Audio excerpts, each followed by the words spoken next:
Good evening, everyone. We will start the webinar shortly.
Welcome, everyone.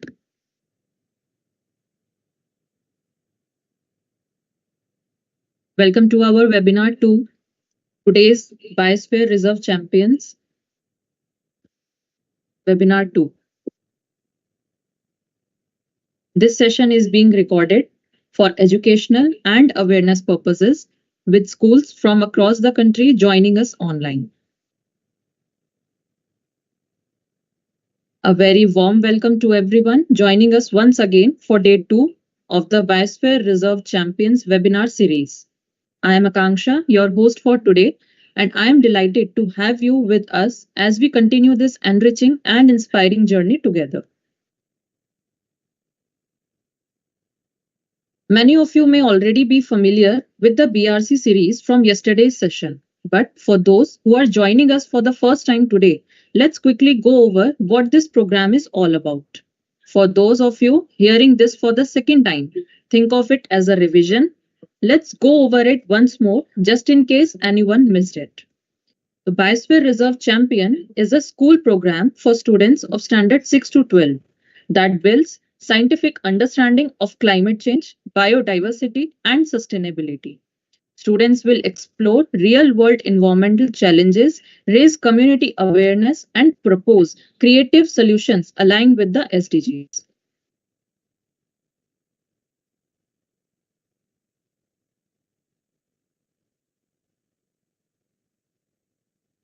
The Biosphere Reserve Champions initiative is proudly organized by the United Schools Organization of India in partnership with UNESCO.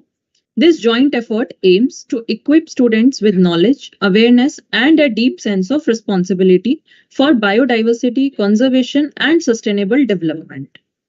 Before we move ahead, let me briefly introduce the United Schools Organization of India, or USO. To mark our 75th year anniversary, USO proudly present two logos, our classic emblem logo and a special anniversary edition, honoring a legacy of learning, leadership, and meaningful impact across generations. United Schools Organization of India is a registered society established in 1951. Registered under the Indian Societies Registration Act 21, it is our mandate to advance the social, cultural, and moral standard of schools in India to global levels by providing schools access to extracurricular tests, seminars, conferences, competitions, campaigns, and programs on a national platform. It is our vision to create a future where every school in our nation has access to a vibrant and enriching extracurricular ecosystem that fosters individual talents, instills values, and empowers educators and students to excel academically and as responsible global citizens. Now that you are familiar with USO, let us turn our attention to our esteemed partner UNESCO, whose global vision and initiatives make this collaboration even more meaningful. UNESCO is the United Nations educational, scientific, and cultural organization. It seeks to build peace through international cooperation in education, the sciences, and culture. UNESCO's programs contribute to the achievement of the Sustainable Development Goals defined in Agenda 2030, adopted by the UN General Assembly in 2015. As we continue, let us take a look at the Sustainable Development Goals that form the backbone of the Biosphere Reserve Champions initiative. This program places special focus on SDG 6, SDG 11, SDG 12, SDG 13, and SDG 15. SDG 6, that is clean water and sanitation, ensures access to safe water and sanitation for all, promoting hygiene, health, and sustainable water use. Clean water is a basic right, essential for life, dignity, and a healthy future. SDG 11, that is Sustainable Cities and Communities, aims to make cities inclusive, safe, resilient, and sustainable for all. It focuses on better housing, transport, and planning to ensure a better quality of life and a greener future. SDG 12, that is Responsible Consumption and Production, promotes sustainable use of resources by encouraging responsible consumption and production patterns. It calls for reducing waste, rethinking how we use materials, and protecting the planet for future generations. SDG 13, that is Climate Action, urges immediate action to combat climate change and its impact. It focuses on building resilience, reducing emissions, and protecting our planet through global cooperation. SDG 15, that is Life on Land, focuses on protecting, restoring, and promoting sustainable use of terrestrial ecosystems. It aims to combat deforestation, halt biodiversity loss, and ensure a healthy planet for all living beings. Through these, students are encouraged to connect local action with global impact. To make the learning journey more impactful, the Biosphere Reserve Champions program is thoughtfully structured into two distinct phases. Each phase is crafted to strengthen awareness, spark curiosity, and inspire students to take thoughtful steps towards sustainability. Phase 1 focuses on creativity and expression, a space where students explore biosphere reserves and express their understanding of nature and sustainability into imaginative forms of expression. As part of Phase 1, a soft copy of UNESCO's publication, that is Pockets of Hope, will be shared with participating schools.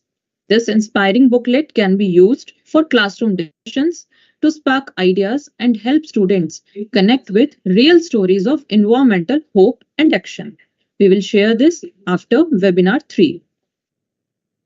While Pockets of Hope will spark reflection and discussion in classrooms, the journey begins with a deeper understanding. And that is exactly what the webinar series is here to offer. Step 1 is the webinar series that was scheduled on Tuesday, July 29. The second one that is scheduled on today, that is Wednesday, July 30th. And the third one that will scheduled on Thursday, that is tomorrow, July 31. Yesterday's session, led by Dr. Beno, Chief Natural Science Unit UNESCO, was truly inspiring. Educators gained valuable insights into UNESCO's mission and the significance of biosphere reserves in building a sustainable future. To begin their journey as Biosphere Reserve Champions, students will participate in a series of 3 informative webinars led by UNESCO. These sessions will explore what UNESCO stands for, the significance of biosphere reserves in India, the value of ecosystems, key environmental issues like pollution, and how these themes relate to our everyday lives. With that, let's begin our second webinar in the series today. Today's session will focus on India and Biosphere Reserves, a key theme that helps us understand the unique role our country plays in conserving biodiversity and promoting sustainable living through these special protected areas. To begin today's session, I am pleased to invite Ms. Neena Janmam, Secretary General of the United Schools Organization of India, to share her words with us.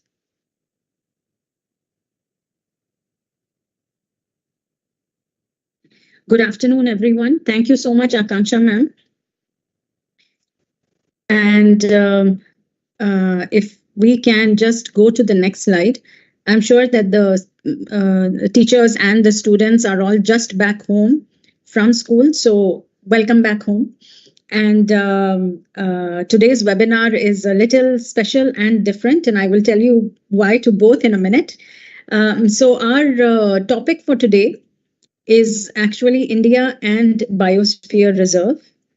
Shri Bharat Singh ji, who is the Director at Ministry of Environment, Forest and Climate Change with Government of India, was in fact meant to join us. Let me tell you a little brief about him first. He has a BE in Civil Engineering and an MTech in Environmental Engineering from Delhi College of Engineering, which is now DTU, and brings in decades of experience in environmental policy and governance. He handles currently matters related to biosphere reserves and the eco-sensitive zones, and he is the member secretary of Man and Biosphere Programme in India, which we will learn in a minute actually. Mr. Singh has played a key role in restructuring the Biosphere Reserve scheme, making it more impactful and inclusive. So we were very, very excited, Shri Bharat Singh ji, when he consented to come and speak with all the teachers and students who are joining us online about India and Biosphere Reserves. However, due to a medical and emergency, he is not able to join us. This was a last minute thing, so we hope all is well. If we can just go to the next slide, we were very happy that he offered us a video.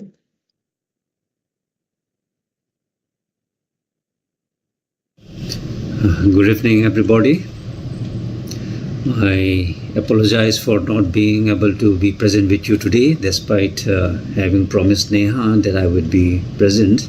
But due to a compelling reason, I'm unable to be a part of the program. But I have a small presentation material which I request UNESCO to share with you all, the youngsters present in particular. And my contact details are given in the last of the presentation. I assure you that I will be available for any query if you write through my email, or you can call me. The contact mobile numbers and the landline numbers are also given. I especially wish and convey that you must have all understood, children, of what biodiversity and biosphere reserves plays a role in a society. And for me, it's always a great thing to teach biosphere reserves in a way to the young minds of how environmental stewardship, curiosity about nature, and awareness of sustainable living is is important. As you know, Biosphere Reserve is a special place where people, animals, and plants can live in harmony together, that they protect and help each other. I hope through the deliberations today you must have understood what the Biosphere Reserve is and the role it plays in society by serving as models for sustainable development, conservation, and education. Their importance not only extends across ecological, social, economic, and cultural dimensions, but in our day-to-day living. So, children, all the best, and I hope you will contact me for any query, the details of which I have given in the last of the presentation. I repeat, okay, thank you very much. Thank you, UNESCO.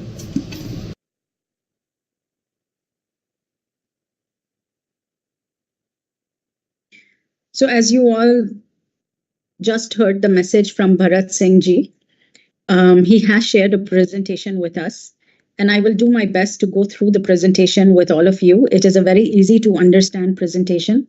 He has really, it's a fabulous presentation that has been compiled by him, and I hope I do justice to the content and explain it in a way that is easy for all of you to understand. So let me share the presentation with you now.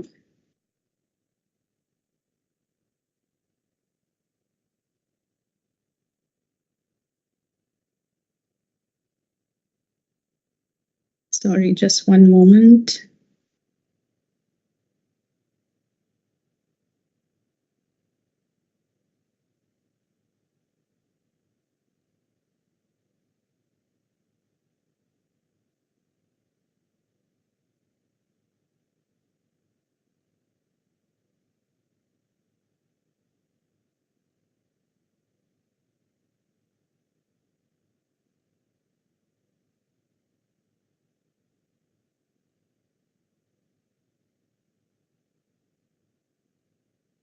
For some reason, I'm not able to share this presentation.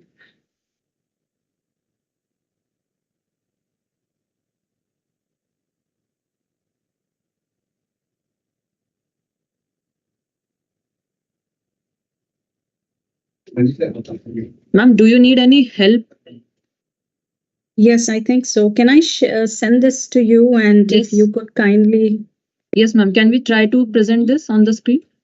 Yes, absolutely. Let Okay. me just send you the presentation that I have. Right, ma'am.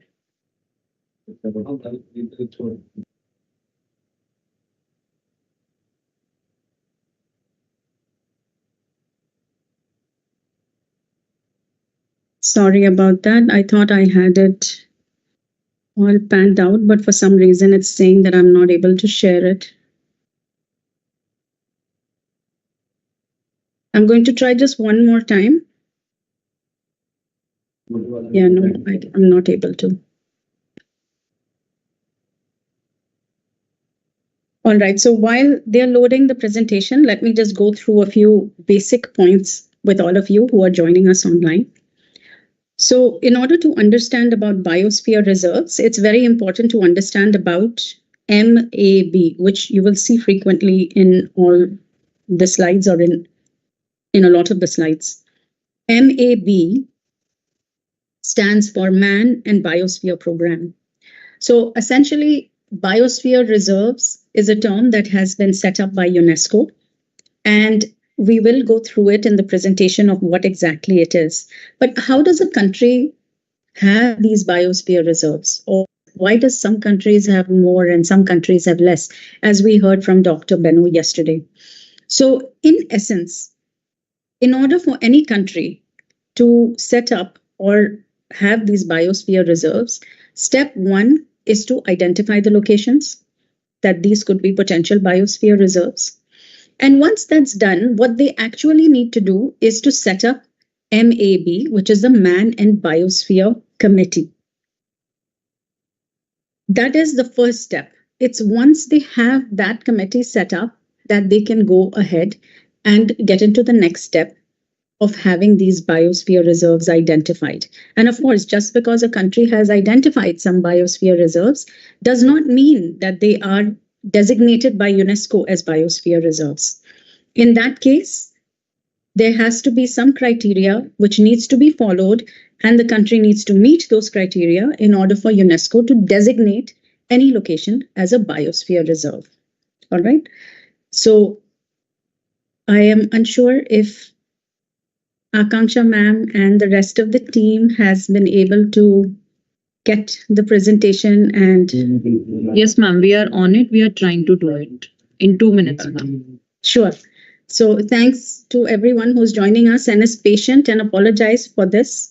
I always say that we use these mediums of video meetings very often. However, we can never predict how something might not happen when we want it to. So by the time we are waiting, I think it's important that the students that are online and joining us find out which is the closest biosphere reserve to you, whichever it might be, the closest one to where you're located. It would be a good exercise for you to know how close you are to a biosphere reserve where humans, animals, flora, fauna, everybody is living in harmony with each other. We have more biosphere reserves in states like Madhya Pradesh, Tamil Nadu, Kerala, to name a few. They are on top of my mind. And so for the schools that are joining us from these states, please do find out which is the closest biosphere reserve. And of course, the booklet that Akanksha ma'am just mentioned in Pockets of Hope, that is a UNESCO booklet that has been created by them, also has a list of all the biosphere reserves in India, along with the map. So it makes it very easy for all of you to find out exactly where each biosphere reserve is located. But yes, do figure out and see which is the closest biosphere reserve to you.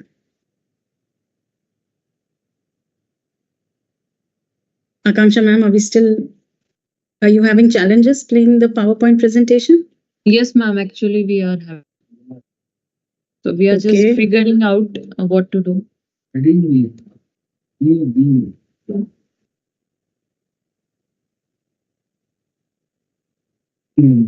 Can we share the screen, ma'am? Absolutely. Right.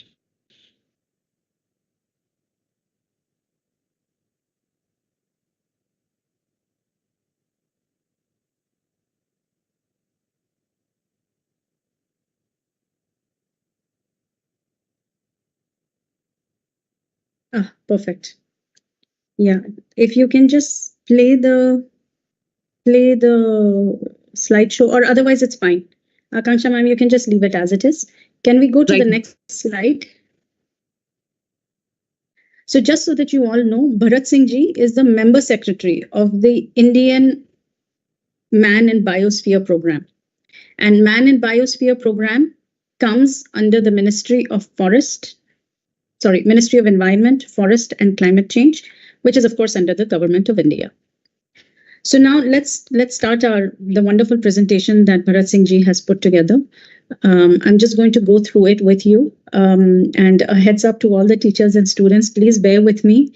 I might not have all the information, but any other question that you feel has been unanswered, please feel free to email it to us or to send it to us via WhatsApp, and we will get back to you with the response. Okay. So I've always wanted to be a teacher. Just saying, I think it was a childhood, it's all of our childhood dream, because we look up to our teachers so much. And this is the closest I think that I will get to being a teacher online. So here's my shot at it. Now, protected areas.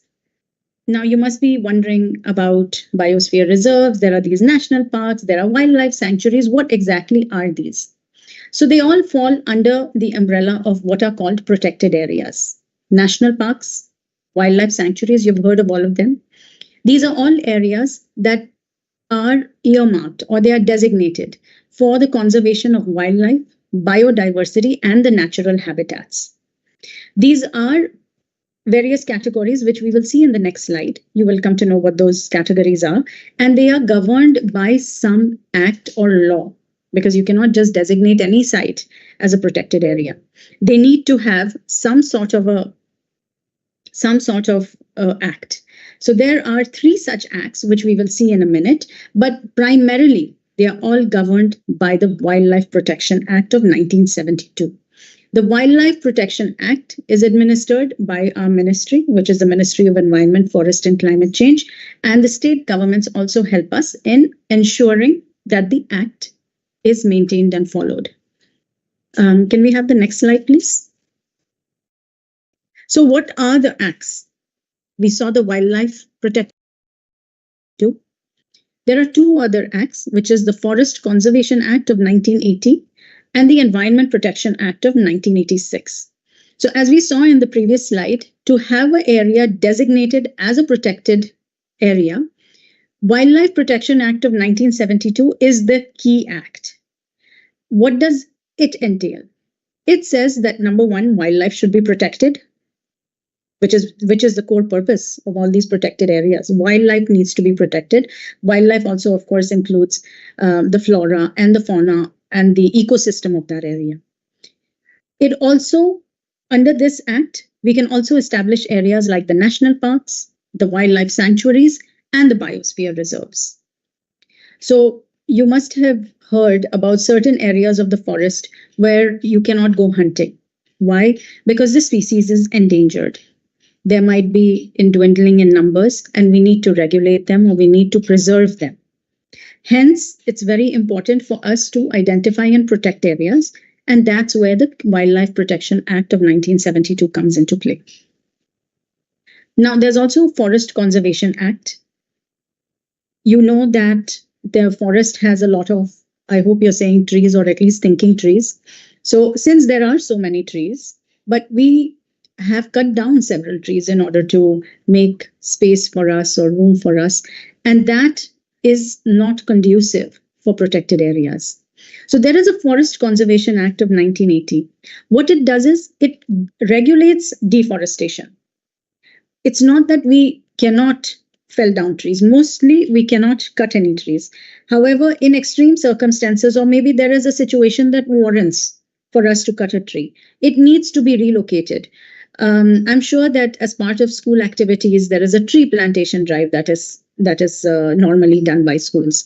That is a form of actually increasing our green cover, right? So when a tree is cut, even at least some more need to be planted in order to supplement for that. All of that comes under the Forest Conservation Act. And then we also have the Environment Protection Act of 1986. Through this act, the central government can take measures to protect and improve the environment. So all of these acts fall under, or our protected areas need to make sure that they follow this act, but especially the Wildlife Protection Act of 1972. Can we have the next slide, please? Thank you. So now in terms of protected areas, what are the types of protected areas or the categories of protected areas? So there are 5 key types of protected areas that we see. The first are the national parks.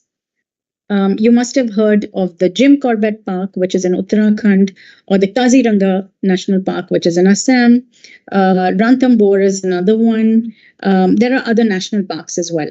So what are these national parks? It is a protected area. Yes, absolutely. And the key purpose of that is to preserve the flora, the fauna, and the landscape.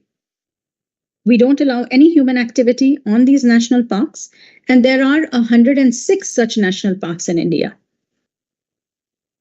Now, wildlife sanctuaries. You know that there's a bird sanctuary as part of Jim Corbett. What are these? We'll get to each of these in a minute, so it'll become a little bit more clear. But this is again an example of a protected area. So the legal angle or aspect is the most strict in national parks because no human activity is allowed. In wildlife sanctuaries, a limited human activity is allowed. Of course, we are still protecting and preserving the wildlife, but with limited human activity. There are 567 such protected areas which fall under the classification of wildlife sanctuaries. Then we have conservation reserves. These are the buffer zones or corridors. We will see this in a minute when we go through the following slides, which will, it's more visual, so it's easier to understand. But this is managed by the community. And these reserves are very valuable because they sort of connect wildlife sanctuaries and national parks, and are very important for wildlife to go from one area to the other safely. There are 100 such conservation reserves in India. Then we come to community reserves. These are community-owned land, and they are managed for the conservation and all those efforts. There are 220 such community-owned land and community reserves in India. And then we come to our topic, which is biosphere reserves. Now, biosphere reserves is what is an international designation that is given by UNESCO once a site which is identified by a country meets certain criteria. The biggest advantage is it preserves the landscape. And there is a national pride associated with sites that have been designated by UNESCO as a biosphere reserve. Currently, we have 12 such biosphere reserves all over India. So what is a biosphere reserve? Now, let me read you the definition by UNESCO. So a biosphere reserve is an international designation by UNESCO for representative parts of natural and cultural landscapes extending over large area of terrestrial or coastal and marine ecosystems, or a combination. We know terrestrial is land, coastal is the coast, marine is anywhere near water, or a combination of all of these. So in essence, as any country can identify locations or sites as biosphere reserves, so long as they meet these criteria of natural and cultural landscapes. Now, we have 12, as already mentioned, we have 12 biosphere reserves in India, but 18 were identified by India to be included as part of biosphere reserves designated sites by UNESCO. Can we have the next slide, please? And this is my favorite slide because it helps us visually understand what and how a biosphere reserve is structured. So it's also important to note here that for the teachers and the students who are joining us, when we ask in phase 2 for a project, or a model to be submitted by students for what is their ideal biosphere reserve look like, these are some key concepts that will come in handy there. Please don't worry, this will be shared via Pockets of Hope as well. So that also has a great deal of information and students will get this, but just a heads up to all of you who are watching us online. So this is zonation of a biosphere reserve. There are 3 key zones, which just like a school has, the heart, and then it has the surrounding areas and so on and so, or a home or anything that you see. A biosphere reserve also has 3 zones. The core zone is actually at its core, which is at the heart, because it needs to be preserved. So we need to make sure that it is safe. The core zone is kept completely undisturbed and free from human pressures. So it is completely untouched, protected against any activity by humans.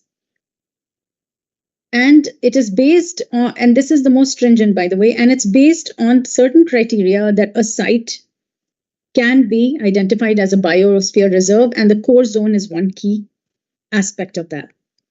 Examples of a core zone would be, let's say, a national park. So if you see a little square on the left-hand side, the top box, the red areas are the core areas or the core zones. So you can see there are 2. One is a smaller one on top, and then there's a larger one at the bottom.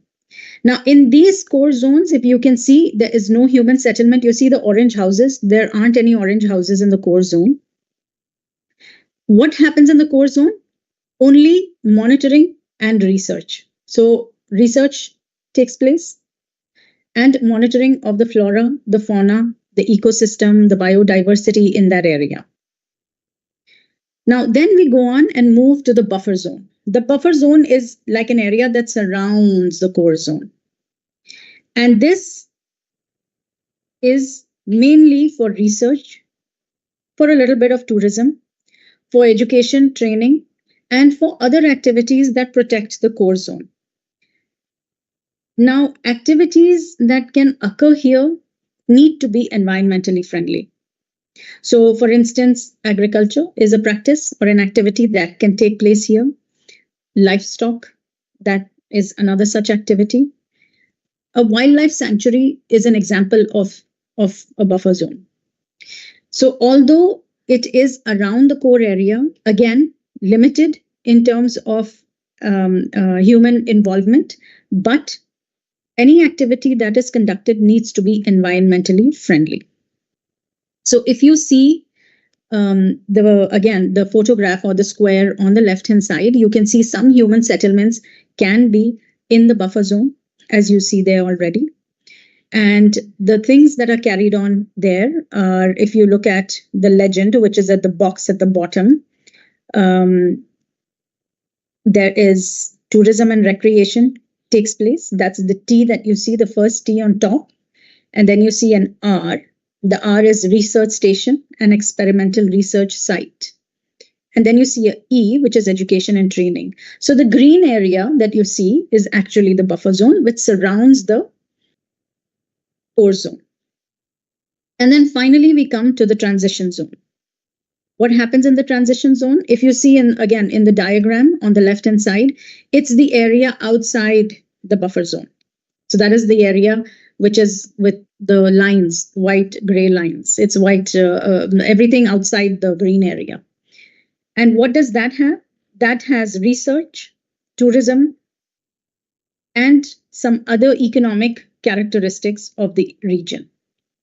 Again, rules and regulations need to be followed in this area as well. Just because they are not part of the core zone or the buffer zone, there needs to be some sort of regulations that are followed. And all of these, any activity that undertakes need to be environmentally friendly. So as you can see, this is the zonation as an idea of how things are. Now, just to also expand on this, people who are living in these areas, and we'll come to how it has affected them and what they can do in order to combat if they had been asked to move. These are areas and places which actually exist and people are living there. So if you see the buffer zone and the transition area, human settlements are permitted. But again, like I said before, it is with environmentally friendly practices or activities. So now that you know a little bit about the zonation, can we have the next slide, please? Let's see where are all of these biosphere reserves located in India. So if you see the map, all the red dots, they are the 18 sites that India has identified as potential or as existing biosphere reserves. Of these, the ones that are larger or have a blue outline are the ones that have been designated by UNESCO. So if you see all of these, certain states have a few. For instance, Madhya Pradesh, schools that are joining us from Madhya Pradesh, there are two of them. One is in Panna and the other one is at Panchmarhi. And in the south, there are also Nilgiri, which was the first actually biosphere reserve that had been designated by UNESCO. And there are others which have been put onto India's plan to designate them as biosphere reserves.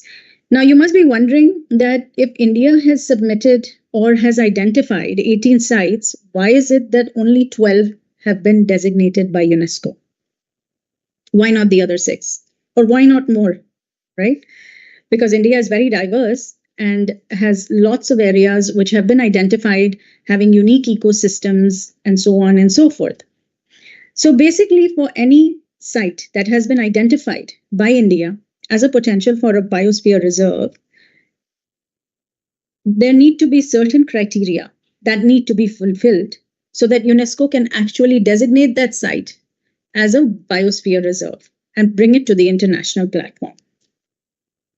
So there are several criteria. I think there are 10 actually, if I'm not mistaken. There are 10 such criteria that need to be fulfilled. Every site needs to fulfill those.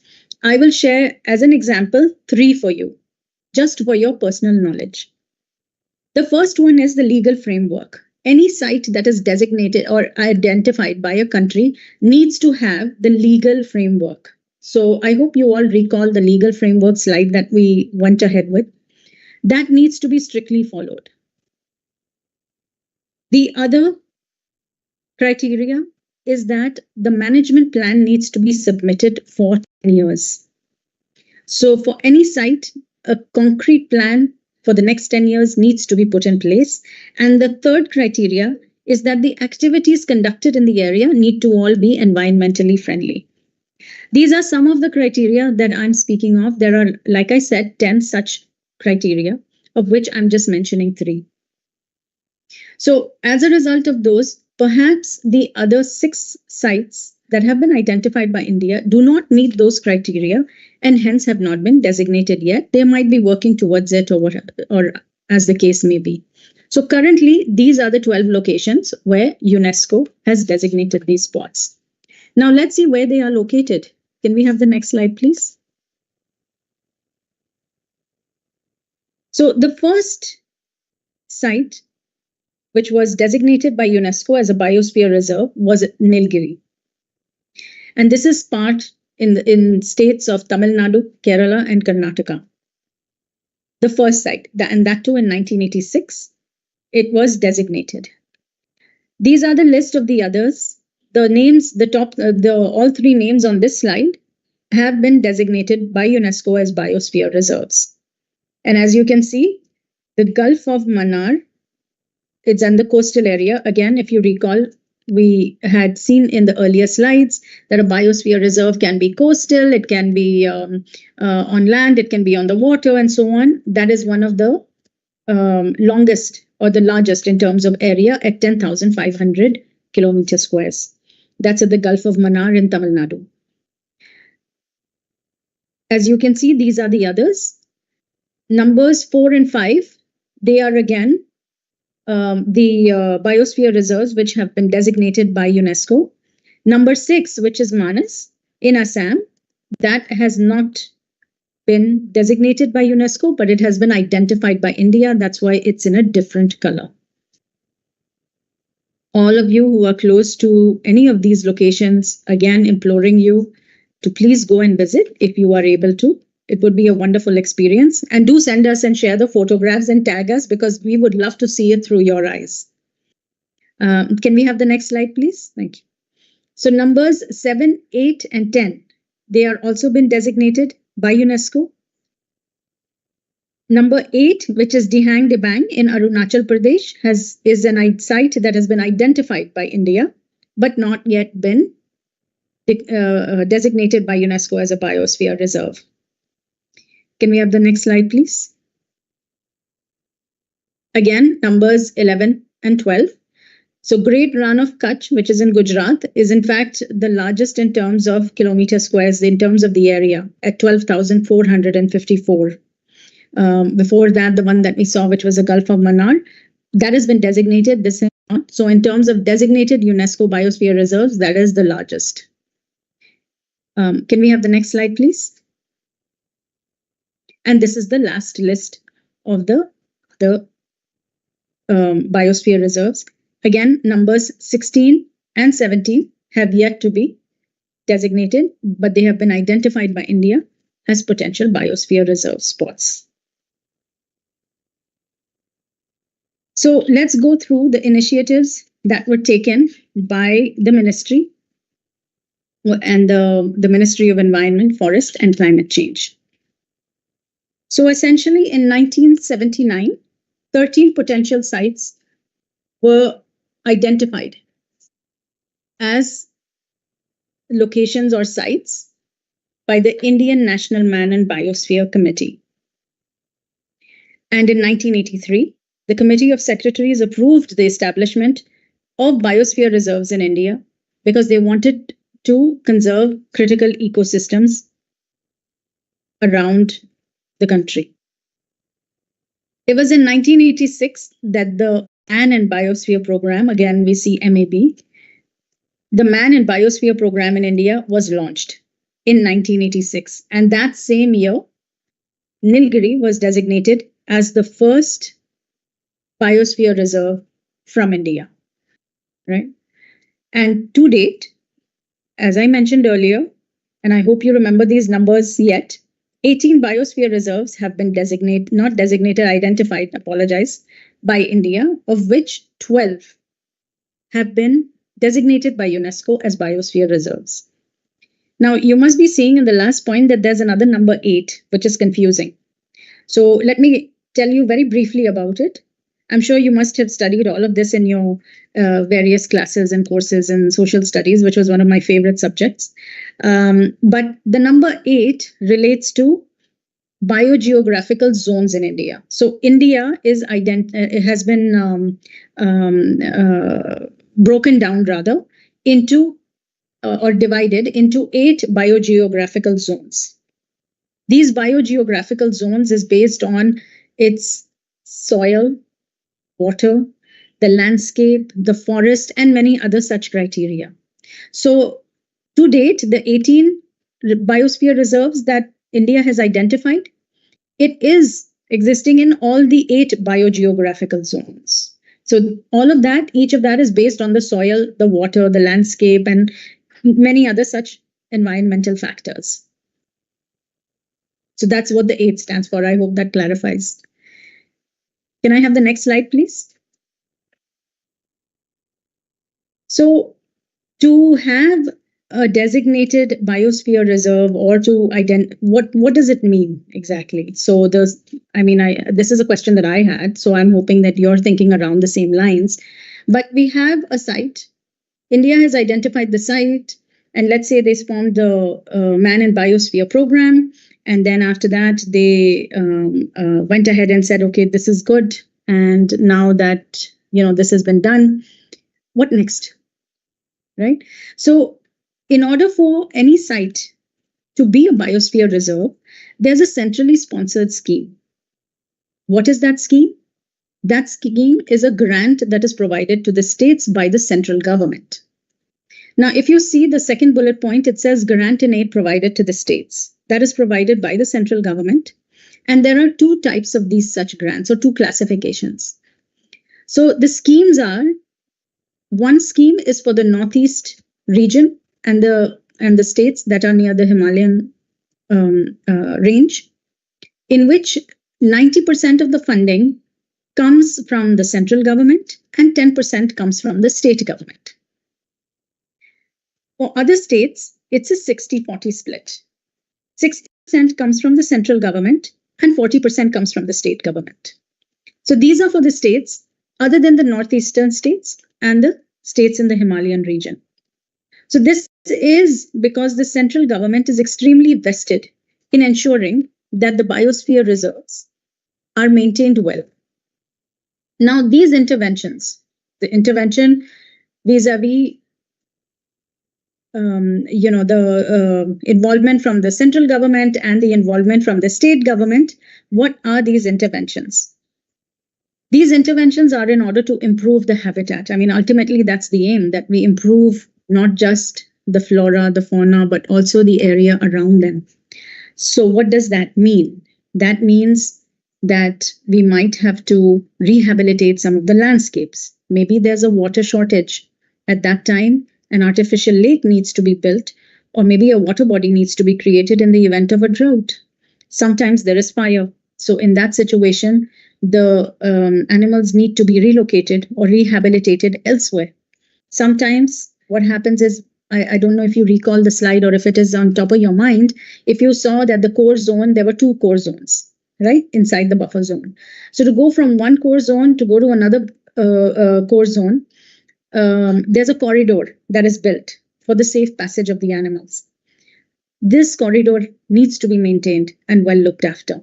So all of these help us improve the habitat. Now, there are also other things which come into play when biosphere reserves. The development of the area around it. There's a village or a town close by, let's say, right? And maybe at that point of time, the villagers went to the core zone, or even the buffer zone for that matter, and got their supplies, maybe food, or maybe for their livelihood, they would go to the forest and take whatever they needed. Now, if a site is designated as a biosphere reserve, these villagers do not have access to the core zone because no one is permitted. As a result of that, they've lost their source of income, or they've lost their sources of income generation, or whatever that might be. So an alternate means needs to be provided. Livelihood needs to be provided to these people so that they also have income. And in these instances, the government always helps people in order to have an alternate source. Those other areas that you see, such as apiculture, sericulture, aquaculture, animal husbandry, or cottage industries, are such examples. So for all the students who are listening to us, please Google, or don't Google actually, please find out if you have a dictionary. I think that's going to be hard to do, but pick the dictionary and find out what the meaning of apiculture, sericulture, aquaculture, animal husbandry, cottage industries are, because these are alternate sources of income that the government assists people who are living in nearby villages to set up and earn some income. And then we also have the socio-economic upliftment of local communities. Again, since the villagers were dependent on the forest for their daily life, it is very important to be able to uplift them in some fashion. Skill development is one such exercise. And it's also important to have some sort of camps to make them all aware of drinking water, health, and so on and so forth. So all of these are interventions that the government ensures that they do when they set up any area as a biosphere reserve. I hope that clarifies. All right, now, next slide, please. Now, in terms of the governance of the Man and Biosphere Committee, so instead of looking at it from top down, I think at least I found it easier to look at it from bottom. So we'll start from the bottom. So when initially there is a location or a site that has been identified as a country, identified as a biosphere reserve, it's the various line departments and suitable interventions that form and set up and incorporate an MAP. Now, what is MAP? We were looking at MABs, but now we're looking at MAP. MAP is the Management Action Plan. So initially, to start off with, it is at the local level that the committee is set up that makes a management action plan. This management action plan then goes to the state level steering committee. That's bullet point number 2, if you see. What does the state level steering committee do? They examine the map, the management action plan, and then they make recommendation to the Ministry of Environment, Forest and Climate Change for financial assistance, because that is critical in order to set things into motion. The state level steering committee then, after they have evaluated and examined, then send it up to the Indian National Man and Biosphere Committee to get some advice on policy and program formulation for biosphere reserves. It is this committee that lays down the guidelines for the management plans, which is very important. If you recall, we mentioned that in order for any site to be classified as a UNESCO designated biosphere reserve, a 10-year management plan needs to be submitted. That comes here. And in addition to that, the National Man and Biosphere Committee, which is the MAB, they also review the progress of each biosphere reserve in terms of how the programs are implemented. Next slide, please. And I think that sums it up. That's all I was able to gather and present to you. Uncertain if I hope I did justice to Bharat Singh ji's presentation.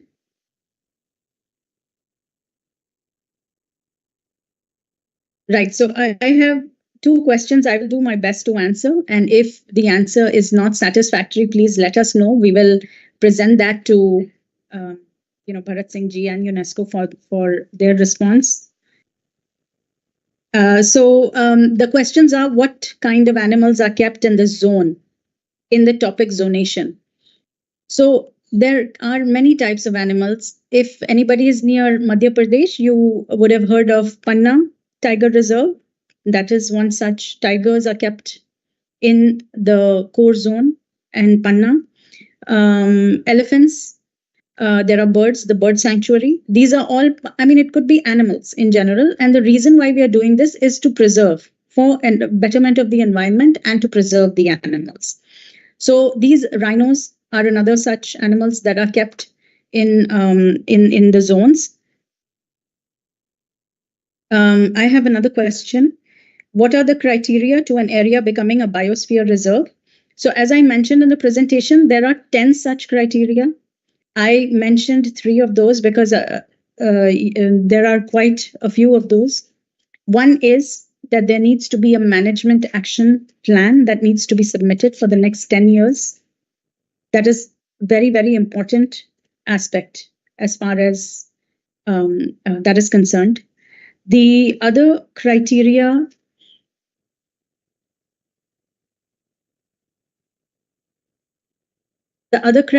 is that the national park must have a legal standing. And if you recall in the presentation beforehand, there were the various acts.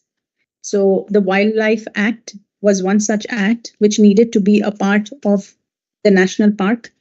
And the other third criteria was that all activities that are conducted need to be environmentally friendly. So those are the criteria. And I'll take another question in the interest of time.